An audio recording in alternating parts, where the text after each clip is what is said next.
segunda carta de Pedro, dando então sequência ao estudo nesta carta. Segunda carta de Pedro, no capítulo 1.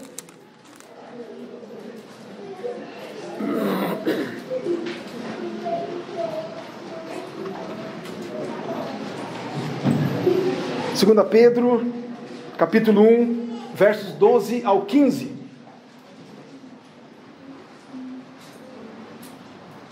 A palavra do Senhor nos diz assim: por esta razão, sempre estarei pronto para trazer-vos lembrados acerca destas coisas, embora estejais certos da verdade já presente convosco e nela confirmados. Também considero justo, enquanto estou nesse tabernáculo, despertar-vos com essas lembranças, certo de que estou prestes a deixar o meu tabernáculo, como efetivamente nosso Senhor Jesus Cristo me revelou. Mas de minha parte, esforçar-me-ei diligentemente por fazer que a todo tempo, mesmo depois da minha partida, conserveis lembrança de tudo. Vamos orar uma vez mais. Senhor, obrigado por tua palavra santa, bendita, palavra, ó Deus, que penetra no mais profundo do nosso ser, da nossa alma, e é de fato capaz de nos transformar, de nos restaurar, de nos consolar, confortar, animar, ensinar.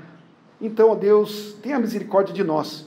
Dá-nos, querido Deus, do teu Santo Espírito, iluminando-nos então, portanto, nesse tempo em que vamos meditar nesta tua palavra. Ajuda-nos assim, oramos, no nome do Senhor Jesus. Amém. Irmãos e irmãs, se você soubesse que morreria logo, como você gastaria os seus últimos dias? A que nós nos dedicaríamos se soubéssemos que morreríamos em breve? Fique com essa pergunta na sua mente. Nós vimos até a semana passada, até o verso 11 desta primeira carta que estamos então expondo, que Pedro está preocupado com os irmãos, em mostrar para esses irmãos, para os seus leitores, que eles tivessem de fato certeza de que realmente eles eram cristãos e que, portanto, eles eram salvos. No verso 10 ele escreve assim: por isso, irmãos, procurai com diligência cada vez maior confirmar a vossa vocação e eleição. Pedro, então, conhece pessoas, tantas, e creio que nós também conhecemos, pessoas que começaram muito bem a caminhada da fé, em obediência ao Senhor, mas que no decorrer das suas vidas deixaram de crescer, se afastaram. Isso para a própria destruição deles, conforme o próprio Pedro escreve aqui na sua segunda carta, no capítulo 2, no verso 20, que nós até mencionamos algumas vezes já nas pregações anteriores. Mas Deus não quer que isso aconteça com ninguém, com nenhum dos seus filhos. Deus não quer que isso aconteça conosco.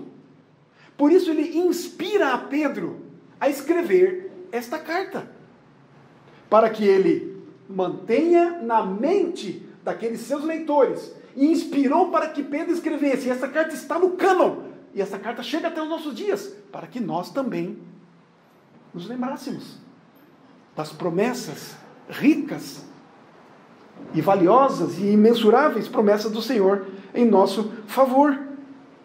Assim, então, Pedro nos diz como que nós podemos ter certeza de que de fato estamos entre os eleitos de Deus, aqueles que são chamados, conforme diz o finalzinho do verso 3, à sua própria glória e virtude. Ele diz também que a forma de nós confirmarmos o nosso chamado e eleição é permanecermos firmes na fé e avançarmos. E como vimos semana passada, e crescermos em virtude, em conhecimento, em domínio próprio, em perseverança, em piedade, em afeição, em amor, crescendo, avançando. Nos lembramos que aquele que está parado, na verdade, com relação à fé, ele não está parado. Ele está decrescendo. Ele está regredindo. Ele está retornando ao que era antes. É exatamente o que diz o capítulo 2, verso 20, em sequência. Nós vimos também, então, até o verso 11, que Deus nos deu do seu poder, para que isso de fato pudesse ser alcançado. Esse entendimento de que somos salvos, e este crescimento no dia a dia, o desenvolvei a vossa salvação, como Paulo diz aos Filipenses, e também lembramos isso. Deus nos deu esse poder, é o que está escrito aqui no verso 3, que lemos também, aqui da sua segunda carta, no capítulo 1, visto como pelo seu divino poder, nos têm sido doadas todas as coisas que conduzem à vida e à piedade.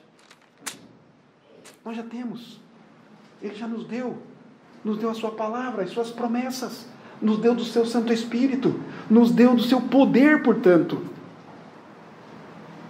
E assim, confiado então nessas promessas, essas coisas fazem que o poder de Deus flua em nós de tal maneira que nós então vamos poder resistir às tentações que nos atacam constantemente.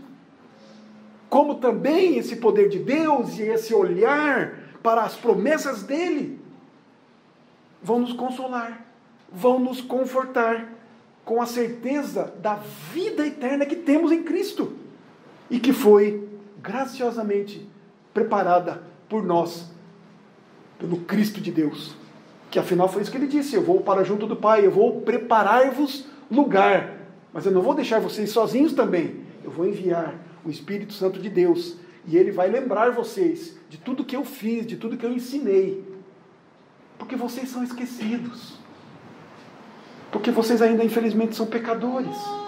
Nós somos assim. E hoje então, nos versos 12 ao 15, nós vamos observar aqui o pensamento de Pedro, tentar compreender o que ele está dizendo e procurar aplicar o que é que Pedro está dizendo às nossas vidas, para cada um de nós, portanto, e como que nós podemos avançar ainda mais? Como que podemos crescer ainda mais? Como já lemos, então, esses versos, nós podemos ver aqui, então, dos versos 12 ao 15, que Pedro coloca pelo menos 4 questões para nós pensarmos, avaliarmos, analisarmos. Podemos observar já de princípio que Pedro aqui, ele faz uma pequena biografia da sua própria vida. Pedro aqui, em poucas palavras, ele nos diz muitas coisas a respeito da sua própria vida. Primeiro, no verso 12, olha o que ele nos diz: por esta razão. Esse por esta razão tem tudo a ver o que está escrito antes, o que ele já disse e o que nós já estudamos.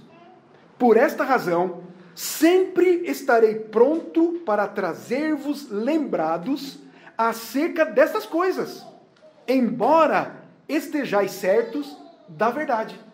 Olha que interessante. Pedro está escrevendo para alguém que é firme na fé. Pedro não está escrevendo aqui para neófitos. Pedro não está escrevendo aqui para quem nunca ouviu a respeito de Cristo, do Evangelho. Eu estou pronto para lembrar vocês acerca dessas coisas, embora estejais certos da verdade, já presente convosco e nelas confirmados. Isso daqui, queridos irmãos, nós podemos já avaliar, analisar, pensar que é uma baita de uma cacetada, me perdoe a palavra, uma paulada na moleira dos autoconfiantes, daqueles que pensam: eu já sei tudo. Mas Pedro vem, diz que vai se empenhar, está sempre pronto para lembrar os que já sabem, que eles precisam ser lembrados do que eles já sabem. Não é isso? O que ele já escreveu até aqui e o que ele vai escrever adiante não é novidade nenhuma para eles. Os seus leitores estão bem fundamentados e firmados na verdade. Mas por que nós precisamos ser lembrados daquilo que já sabemos e de que já estamos firmados? Aí nós podemos lembrar então daquele episódio do próprio Pedro, Por isso disse que é uma biografia dele. Vamos nos lembrar do próprio Pedro. Quando ele negou a Cristo por 3 vezes.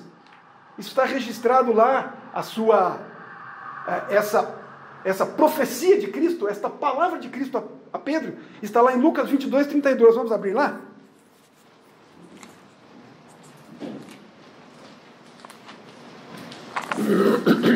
Lucas 22, 32. Eu quero ler um pouquinho antes.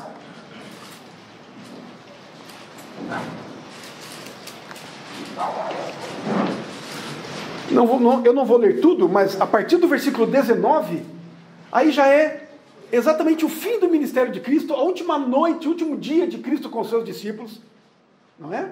É quando Cristo reúne os seus discípulos para comer a Páscoa com eles, lembram-se? E lá ele institui a ceia. Então, a partir do verso 19, está descrito isso.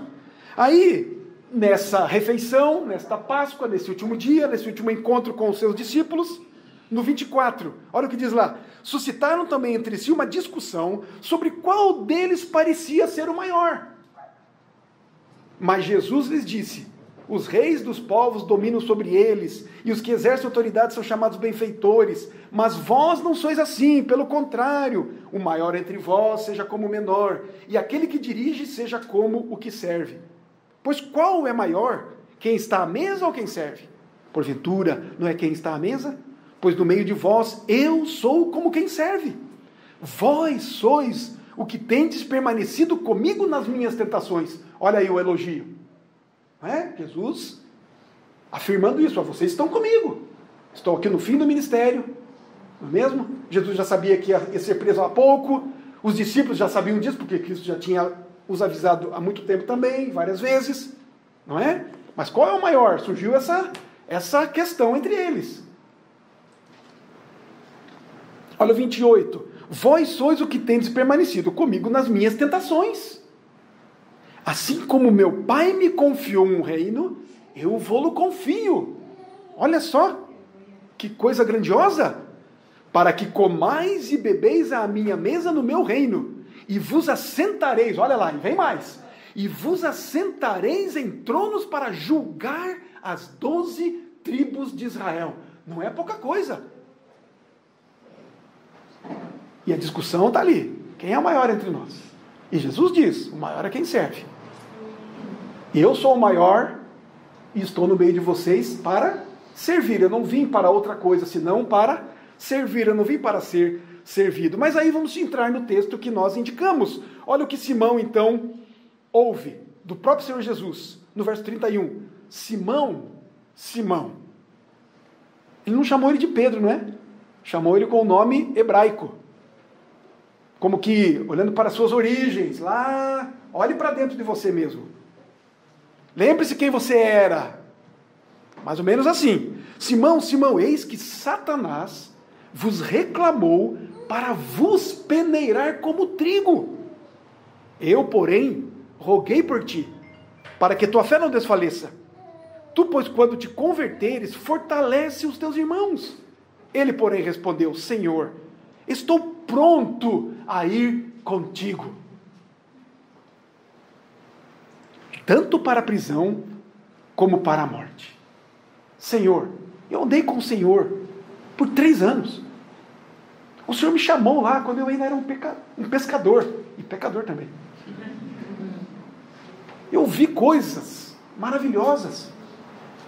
Senhor, eu estive no Monte da Transfiguração, eu vi aquele milagre, aquela coisa extraordinária.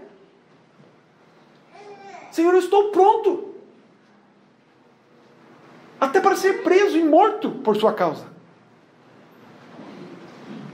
Mas como Jesus conhece todas as coisas, conhece o coração de alguém que estava firmado na fé, roguei por ti para que a tua fé não desfaleça.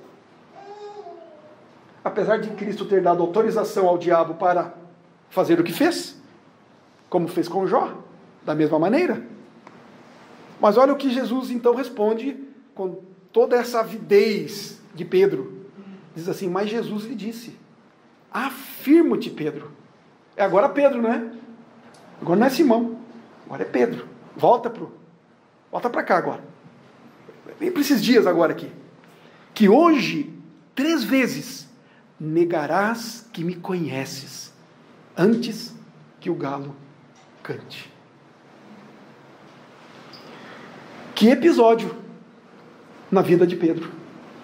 Alguém que andou com Cristo, conheceu a Cristo, conviveu com Cristo, viu milagres de Cristo, fez milagres, enfim,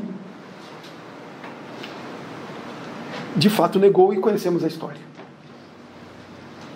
A palavra fortalece aqui em Lucas, tu, pois, quando te converteres, fortalece a teus irmãos, é a mesma palavra ali no verso 12, que nós acabamos de ler aqui em Atos, aqui em 2 Pedro, perdão.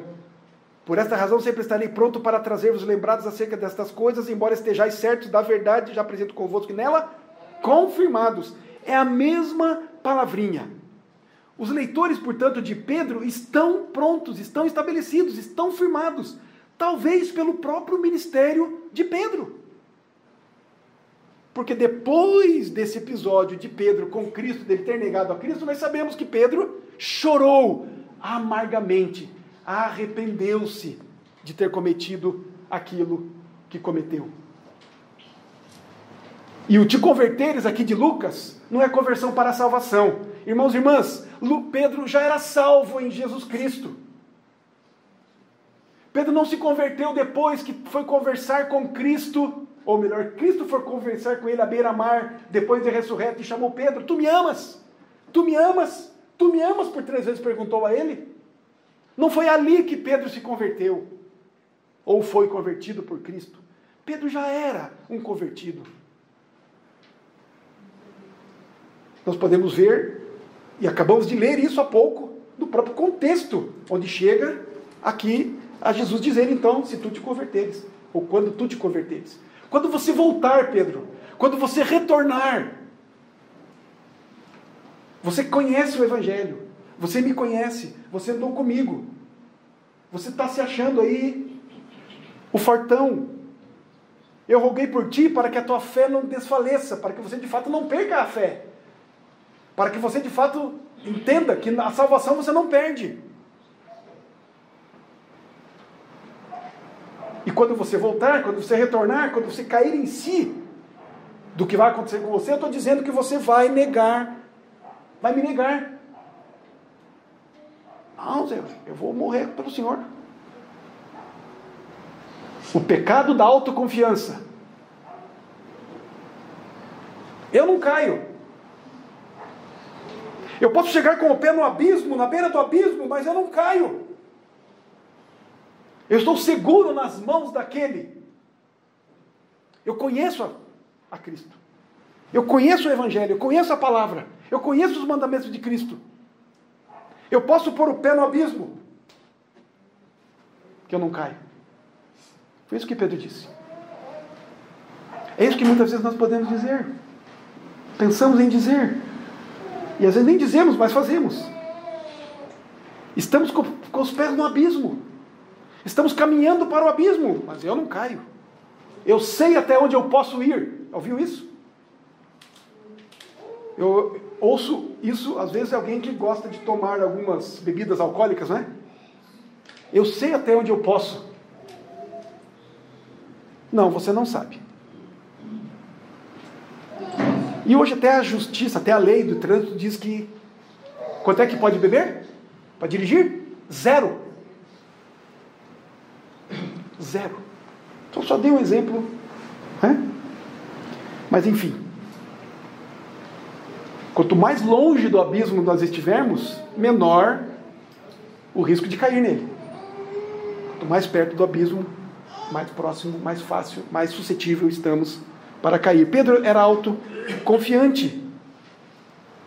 Portanto, queridos, se nós aqui da igreja Presbiteriana do Champanhar nos considerarmos firmados na verdade de Deus, prestemos atenção.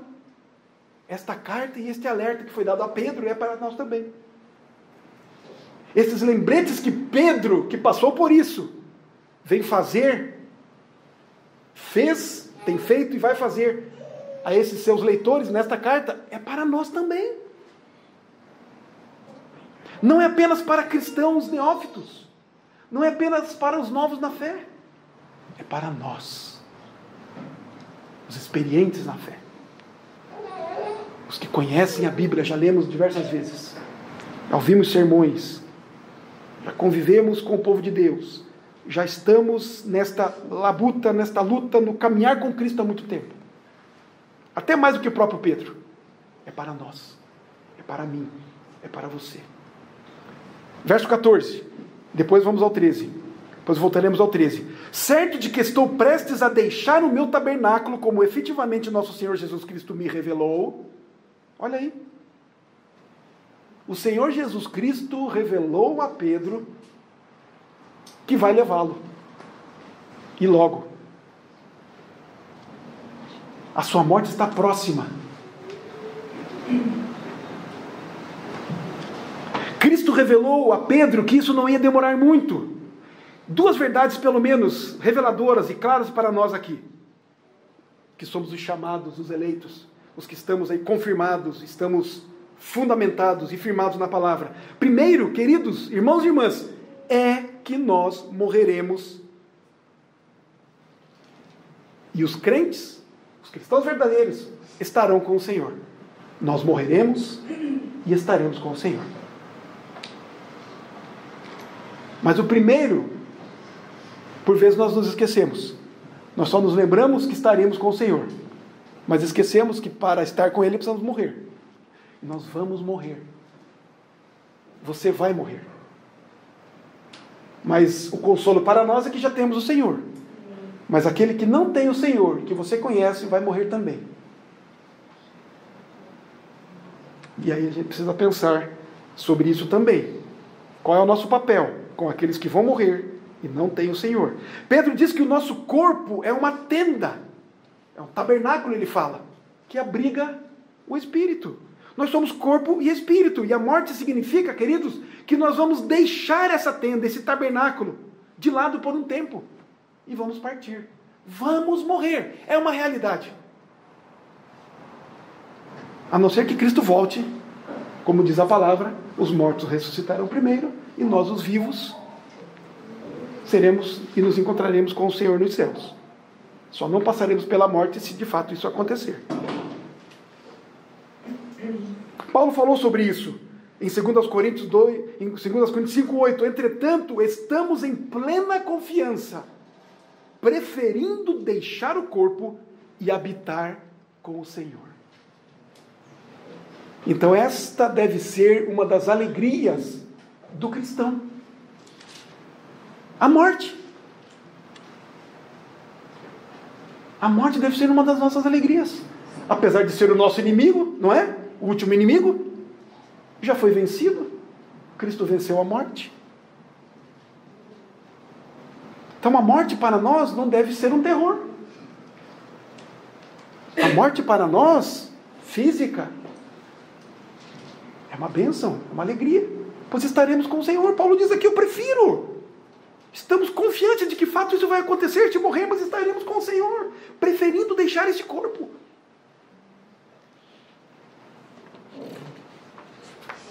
A segunda verdade, ainda nesse verso 14, portanto, é que a morte para nós, os crentes, nunca é um acidente na perspectiva de Deus.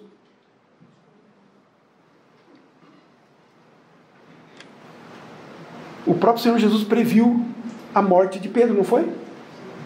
Foi uma morte bonita? Foi uma morte boa? Pedro foi crucificado. Pelo menos diz a tradição isso, não é? E confirma o que o próprio Senhor Jesus disse para ele. João, capítulo 21, os versos 18 e 19. Diz assim, em verdade te digo que, quando eras mais moço, tu te cingias a ti mesmo e andavas por onde querias. Quando, porém, fores velho, estenderás as mãos. Indicando que ele morreria por crucificação, não é? É o que ele vai dizer em sequência. E outro te cingirá e te levará para onde não queres. Disse isto para significar com que gênero de morte haveria de glorificar a Deus. Olha só, João escreve que o tipo de morte que Pedro passaria era o mesmo tipo de morte que Cristo passou. E esse tipo de morte que Pedro morreria, e de fato morreu, serviria também para glorificar a Deus. Olhando da perspectiva humana, nós olhamos uma morte de Pedro, como de Cristo na cruz, como algo terrível, não é? Alguém morrer crucificado. Que coisa terrível nos nossos dias também, alguém morrer assassinado. Um cristão morrer, seja de um acidente de carro, queimado, enfim, por acidentes. Na perspectiva humana, que coisa terrível, que coisa dura, que coisa triste. Quando perguntam como queremos morrer, algumas pessoas até dizem, queria morrer feito um passarinho. Depende, né? Depende de como é que os passarinhos morrem. Às vezes as pessoas, morrer como passarinho, aquele passarinho está vivo, no outro dia você vê que está morto, né? Caiu lá do puleirinho dele, do galinho, morreu, né? Mas parece que morrer como passarinho é bom, né? Mas dizem, né, de fato, né, entendimento de morrer como passarinho é aquela coisa, morrer dormindo, morrer tranquilo, né? Não aconteceu nenhum acidente, assim, parece que não teve dor alguma, e simplesmente apagou, simplesmente morreu. Então não gostaria de morrer assim, não é? Mas quando morre de outra maneira, então, é terrível. Mas na perspectiva de Deus, isso não existe simplesmente, não é um acidente. Deus disse, Deus avisou, Deus mostrou a Pedro, Deus revelou a ele como é que ele morreria. Como é conviver com isso? Como será que foi Pedro conviver com isso? Sabendo que iria morrer crucificado. Não é? E ainda aqui, ele diz, Cristo me revelou e eu tenho pouco tempo. E vai ser logo. Não vai demorar muito. Nós temos tido a graça de não termos essa revelação, não é? Nem quando e nem como. Deus nos dá essa graça. Mas Deus deu graça a Pedro para suportar isso. Como Deus deu graça ao próprio Cristo morrer na cruz. E ainda mais, não apenas a questão física, mas as questões todas espirituais, a ira de Deus sobre Cristo por conta do nosso pecado. Pedro morreria, portanto, já velho e por crucificação. Agora aqui Pedro diz que o Senhor o revelou quando seria e não levaria muito tempo. A razão pela qual o Senhor sabe quando e como Pedro morrerá é porque Ele está no controle de todas as coisas. Com relação a Pedro, com relação a nós. Deus poderia ter enviado um anjo para libertar a Pedro. Poderia ou não? Da mesma maneira como fez quando Pedro foi preso. Lembram? Lembram-se? Deus enviou, não é? Um anjo que arrebentou com as cadeias, com as portas da prisão, enfim, e Pedro foi escapando. Parece que o anjo foi meio que escondendo ele, enfim. Foi milagre de Deus, porque numa prisão romana, não é? Alguém escapar não é coisa fácil. Deus poderia ter feito isso, mas não fez. Agora Deus não vai fazer isso, Pedro vai morrer, crucificado de cabeça para baixo, segundo afirma a tradição, porque ele não queria morrer como Cristo. Ele disse que não tinha a honra de morrer como Cristo. Mas não pensemos, queridos, que o mal, portanto, leva vantagem, porque a mão de Deus sempre é superior. Deus é soberano. Deus é soberano. Portanto, por mais trágica que seja a nossa morte, por mais trágica que seja a morte de um crente, que possa parecer, Deus tem outra perspectiva. E Ele faz tudo corretamente. Faz tudo justamente. Faz tudo com seu amor, para a sua glória, apesar de nós sempre não entendermos. Mateus 10, 28, está escrito assim: não temais os que matam o corpo, não é? E não podem matar a alma. Temei antes aquele que pode fazer perecer no inferno tanto a alma como o corpo. Não importa se somos mortos, não por alguém, não importa se alguma circunstância nos leva à morte ou uma enfermidade, talvez, mas nós temos que nos importar de fato com o Deus das nossas vidas, que nos entregou Cristo Jesus para morrer por nós naquela cruz e nos deu o Espírito para vivermos agora em novidade de vida, e vida em abundância, hoje e na eternidade com o Senhor. Verso 13: Também considero justo, enquanto estou nesse tabernáculo, despertar-vos com essas lembranças. Ele volta a falar o que disse no verso 12. Vai complementando, na verdade, o que disse no verso 12. Como aqueles leitores já estão estabelecidos na verdade, e como o tempo de Pedro é curto na terra, Pedro acha que a coisa certa a fazer é passar o tempo restante despertando a memória deles, dessas coisas. Não é incrível?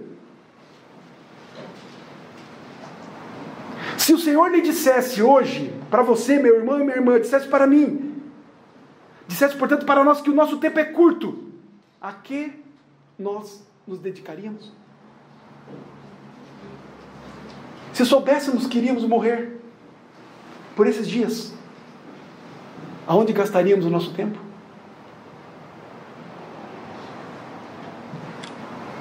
No que nós investiríamos as nossas últimas horas? Nós não pensamos muito nisso, né? Não pensamos que vamos morrer. E aí a pergunta poderia ser, mas eu não sei quando vou morrer. O Senhor não me revelou. Exatamente, por isso ainda é muito mais urgente. Podemos morrer daqui a pouco. Qualquer um de nós.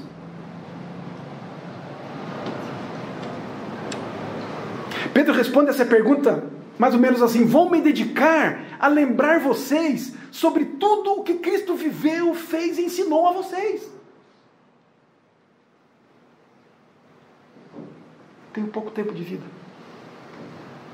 Não há coisa mais importante a fazer do que ensinar vocês quem Cristo é, quem Cristo fez, o que Cristo fez e quem Cristo é. Não há nada mais importante do que isso. Ele está convencido de que, se eles puderem guardar na memória a respeito das grandezas de Deus, da obra de Deus, das promessas de Cristo, os crentes então serão despertados a terem esperança ainda mais firmada nessas promessas e serão diligentes para crescerem em piedade, confirmando assim o seu chamado e eleição. Não é rico isso? Não é poderoso isso? Não é extraordinário isso? Um homem como Pedro,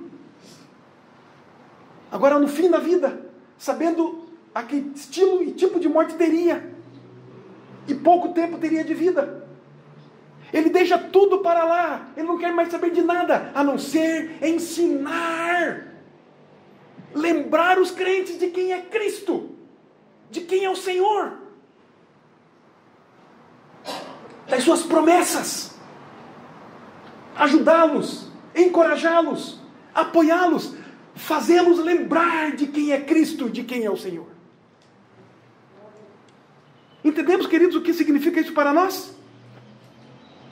Significa, queridos, que nós mesmos, que conhecemos a verdade e nelas nós estamos estabelecidos, fundamentados, precisamos ser lembrados repetidas vezes sobre as grandezas de Deus, para que nós não caiamos no sono, para que nós não nos esqueçamos quem éramos, mortos nos nossos delitos e pecados, mas que nós fomos purificados dos nossos pecados.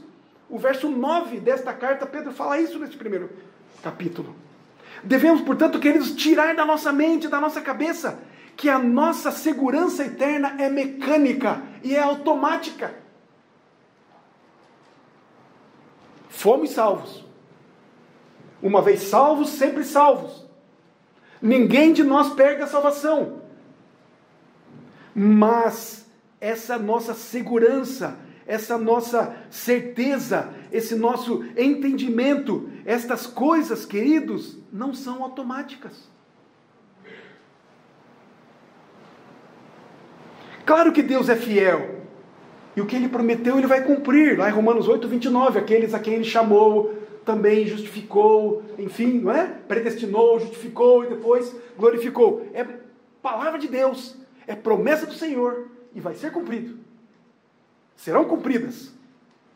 Mas o caminho que Deus usa, queridos, é um caminho pessoal, relacional, vivo, dinâmico. É uma interação real entre nós, os crentes, e Cristo. Deus usa então esses lembretes para nos despertar do sono, da indiferença que por vezes temos, vivemos, Provamos, queridos, a realidade da nossa salvação, aproveitando-nos desses lembretes e sendo, portanto, estimulados a acrescentar à nossa fé a virtude. A virtude, o conhecimento, a perseverança, acrescentar a fé a essas coisas, a piedade, a afeição e ao amor fraternos. É isso que Pedro escreve. É isso que Pedro nos estimula, nos motiva, nos impulsiona, nos faz lembrar destas coisas. Pedro considerava então aqueles crentes de fato firmes, na verdade, maduros, mas mesmo assim precisavam muito desses lembretes. Precisamos nós também, diariamente, semanalmente. Precisamos lembrar, queridos, de que as promessas de Deus são infinitamente mais valiosas do que qualquer outro bem ou relacionamento que tenhamos em nossas vidas aqui na terra.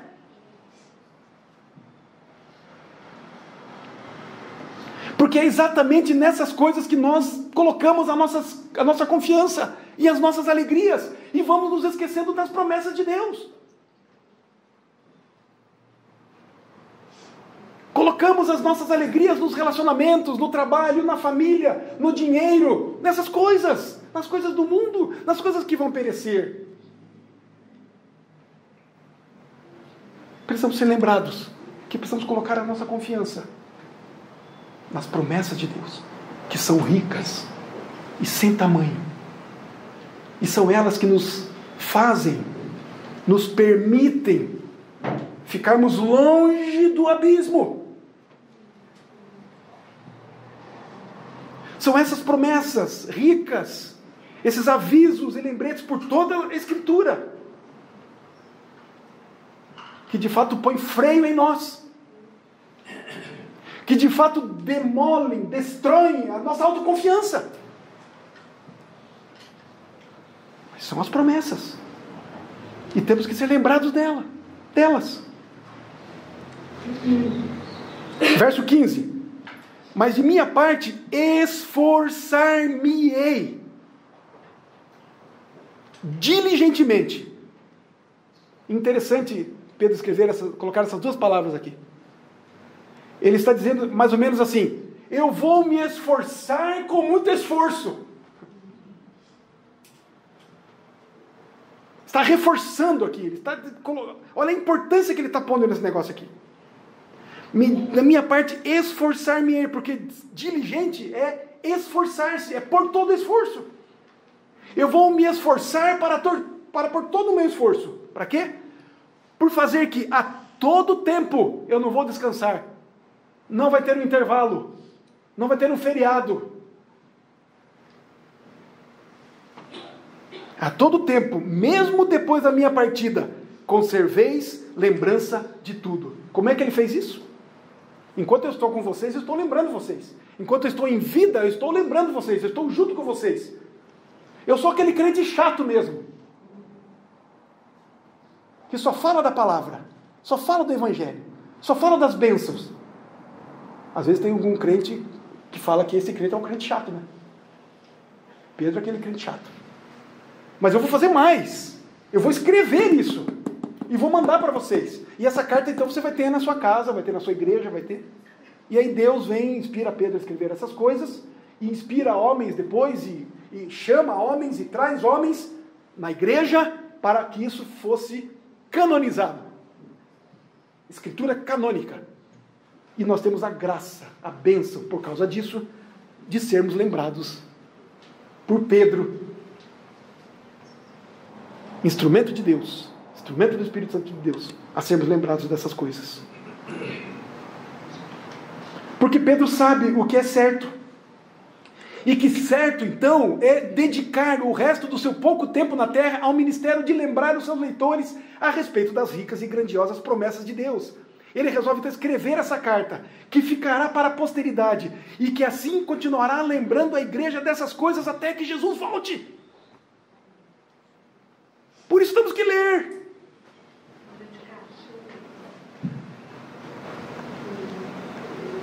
Acho que teríamos que ter uma outra carta para nos lembrar a ler. Daí esquecemos de ler. E não queremos ler também. Não é? Por vezes acontece isso. Esta, queridos, portanto, é a última vontade, é o testamento de Pedro. Ele não deixou bens. Ele não deixou nada. Lembram-se que quando, lá no início de Atos, Pedro e João estavam indo ao templo e havia um coxo, um aleijado, que pede a ele esmolas. Não tinha nada, ele não tinha dinheiro nem para dar uma esmola para um moribundo. E ele diz exatamente isso, quando lhe pedem uma esmola, ele diz: eu não tenho ouro nem prata, mas tudo que tenho eu lhe dou. Levanta-te e anda. É o testamento de Pedro. Penso, queridos, que se Pedro pudesse nos ver agora, ele ficaria alegre em ver que a sua carta foi preservada, incluída no cânon. E quase 2000 anos depois, ele ainda seja lembrado. Não é? Ou esteja lembrando, melhor dizendo, e despertando os santos para consumar o chamado e a eleição. Portanto, queridos, nesses 4 versos vimos, então, pelo menos esses 4 pontos. Em primeiro lugar, Pedro se preocupa com as pessoas que conhecem a verdade e nela estão firmadas. Nós nos preocupamos? Ou nós só nos preocupamos com os novos na fé? Nós não nos preocupamos com os experientes. Nós não nos preocupamos com aqueles que já conhecem, já sabem a verdade. Eles não precisam, eles já sabem. Nós só nos preocupamos com os novos na fé. Pedro não. Pedro se preocupou com os firmes na fé. Com os que já conheciam a Cristo. Com os que já andavam com Cristo. Porque eles vão esquecer, eles podem esquecer, eles podem se desviar. Pode ser assim conosco. Em segundo lugar, nós vimos que os dias de Pedro estão contados. E de acordo com o plano de Deus, mas de acordo com o plano de Deus, Pedro resolve gastar instruindo os seus irmãos. Onde é que nós estamos investindo as nossas vidas? Onde é que você investe a sua vida? Onde é que eu invisto a minha? É para lembrar os irmãos a respeito das promessas de Deus? As nossas conversas, logo após que termina o culto, qual é a nossa conversa? Qual tem sido normalmente a nossa conversa? Já que termina o culto. Aqueles que não têm aquele Alzheimer repentino, rápido, assim, né? Terminou o culto, esqueceu tudo. Imediatamente. Não é? Será que... O que falamos? Se imediatamente após o culto não falamos das ricas promessas de Deus, do seu Evangelho, não nos lembramos, não animamos o outro, não exortamos o outro, não impulsionamos o outro, enfim, quantas questões do Evangelho? Que dirá daqui 10 minutos? Na tarde de hoje? E amanhã, segunda-feira, com tantos afazeres? E a semana dura que é? Não é mesmo? Onde é que nós estamos investindo os nossos últimos dias? Quem sabe amanhã não estaremos nem vivos? Será que hoje à tarde dá para telefonar para alguém? Dá para telefonar para um querido e perguntar para ele se ele já conhece a Cristo? E por outro lado, dá para ligar para algum querido já experiente na fé e lembrá-lo das verdades do Evangelho? Dá para sermos como Pedro? Dá para imitarmos a Pedro? Em terceiro lugar, mesmo os crentes maduros precisam de lembretes repetidos sobre o quão grandes e preciosas são as promessas de Deus. E por último, Pedro nos deixa esta carta como sua última vontade e testamento. O seu legado para a igreja não é dinheiro. E às vezes é isso que nós queremos deixar para os nossos filhos. Dinheiro, bens, situação econômica boa. Se eu morrer, o meu filho estará bem. Irmão, irmã, o meu filho e o seu filho estarão bem se eles estiverem em Cristo. Senão eles não vão estar bem.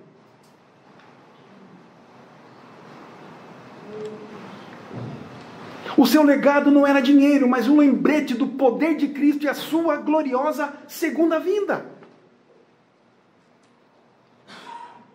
Quero encerrar aplicando mais algumas coisas para nós.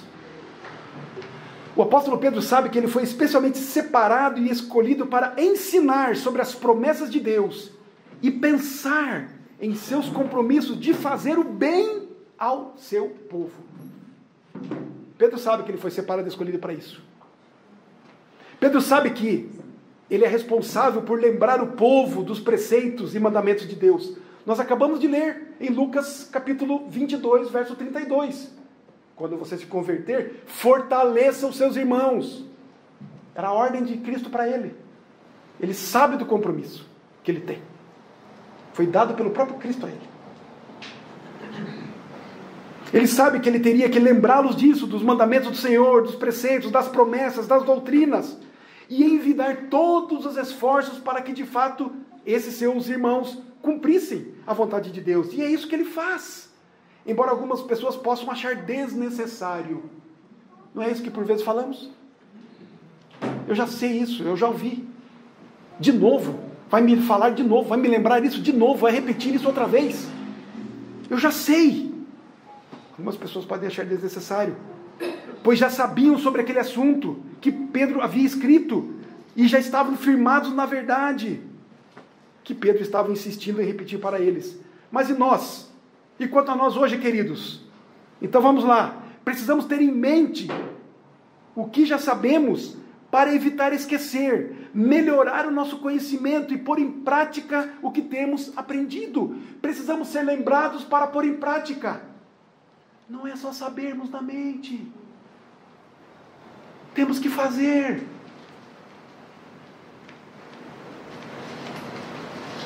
Ame o seu irmão, pois é o cumprimento da lei. É só na mente. Vamos amar, de fato e de verdade. Segundo, nós devemos permanecer firmes e lembrados sempre da verdade, para que não sejamos levados de um lado para o outro por todo o vento de doutrina.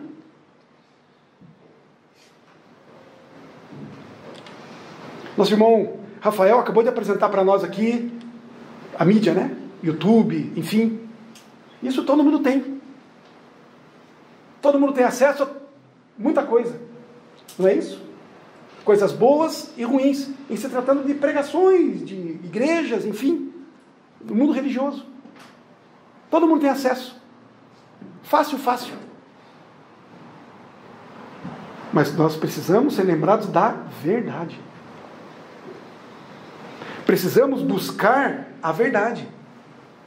Precisamos conhecer a verdade. E vamos lembrá-la pelas Escrituras. E vamos poder comparar, então, tudo aquilo que ouvimos. Do que nós devemos ser lembrados? Já temos falado algumas coisas, mas vamos lembrar mais uma vez.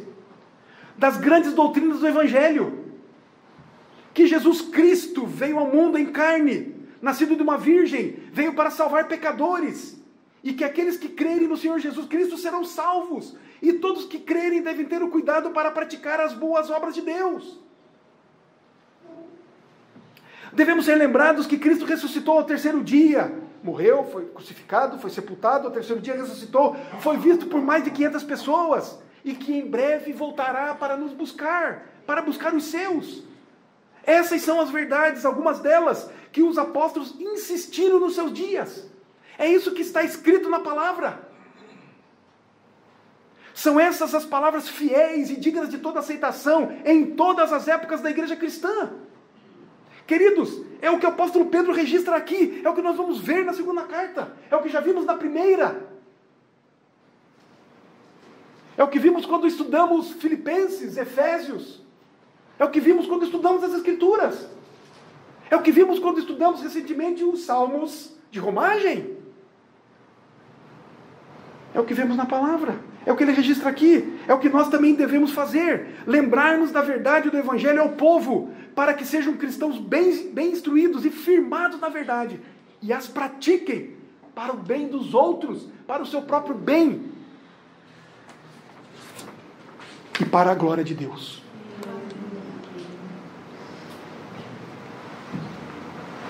Em terceiro lugar, a proximidade da morte deve nos tornar diligentes quanto às questões da nossa vida.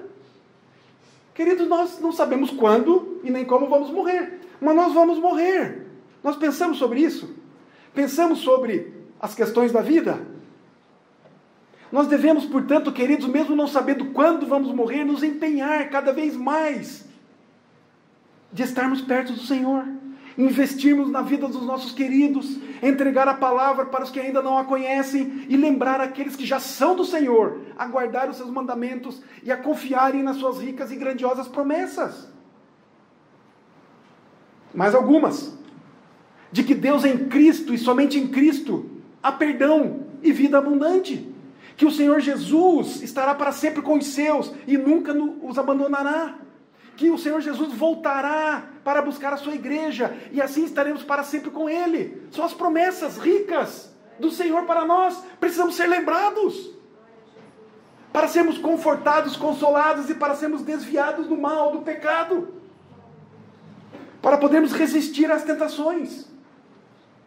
Isso tudo, queridos, nada mais é do que a manifestação da maravilhosa graça de Deus em nosso favor. E por último, os cristãos mais maduros, aqueles que conhecem o Evangelho, não podem, enquanto neste mundo, estar acima das ordenanças, dos mandamentos, nem além da necessidade daqueles meios que Deus designou e oferece. Quais os meios? A oração, a leitura da Bíblia, a participação na ceia, os meios de graça, a pregação da palavra, meios de graça que Deus dá para o seu povo, para lembrá-los das promessas, para livrá-los do mal, para estimulá-los às boas obras. Os meios de graça que Deus nos dá.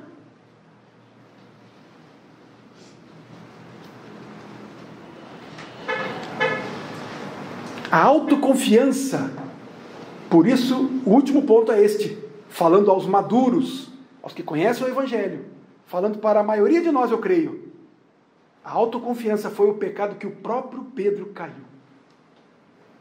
Portanto, cuidado. Tomemos cuidado. Pedro foi instruído pelo próprio Cristo por 3 anos. Antes da queda, ele ouviu de Jesus que ele o negaria 3 vezes antes do galo cantar. Ele ouviu o galo cantar. A primeira vez. Ouviu o galo cantar. Não é? E não caiu em si. Ele não levou em conta o alerta. Ele não levou em conta a advertência de Cristo. Nós levamos em conta os alertas de Cristo na sua palavra? Sua autoconfiança o levou ao abismo, à queda. Portanto, para não cairmos, queridos, precisamos evitar chegar perto do abismo. E quanto mais na palavra nós estivermos, não apenas um conhecimento teórico dela, mas quanto mais relacionamento com Cristo, que é a palavra, que é o Evangelho, mais longe estaremos do abismo e mais perto estaremos de Cristo. Mais longe estaremos do pecado, da queda, mais perto estaremos da graça, do favor, da alegria plena em Cristo, em Deus. Parece matemática, mas é isso mesmo. É simples nesse sentido. Então, irmãos e irmãs, atentemos para essas coisas. Atentemos para estas palavras. Por esta razão sempre estarei pronto para trazer-vos lembrados acerca destas coisas, embora estejais certos da verdade já presente convosco e nela confirmados. Também considero justo, enquanto estou nesse tabernáculo, despertar-vos com essas lembranças, certo de que estou prestes a deixar o meu tabernáculo, como efetivamente o nosso Senhor Jesus Cristo me revelou, mas de minha parte, esforçar-me-ei diligentemente, por fazer que a todo tempo, mesmo depois da minha partida, conserveis lembrança de tudo. Em nome de Jesus, que Ele nos abençoe. Amém. Vamos ficar em pé? Vamos cantar.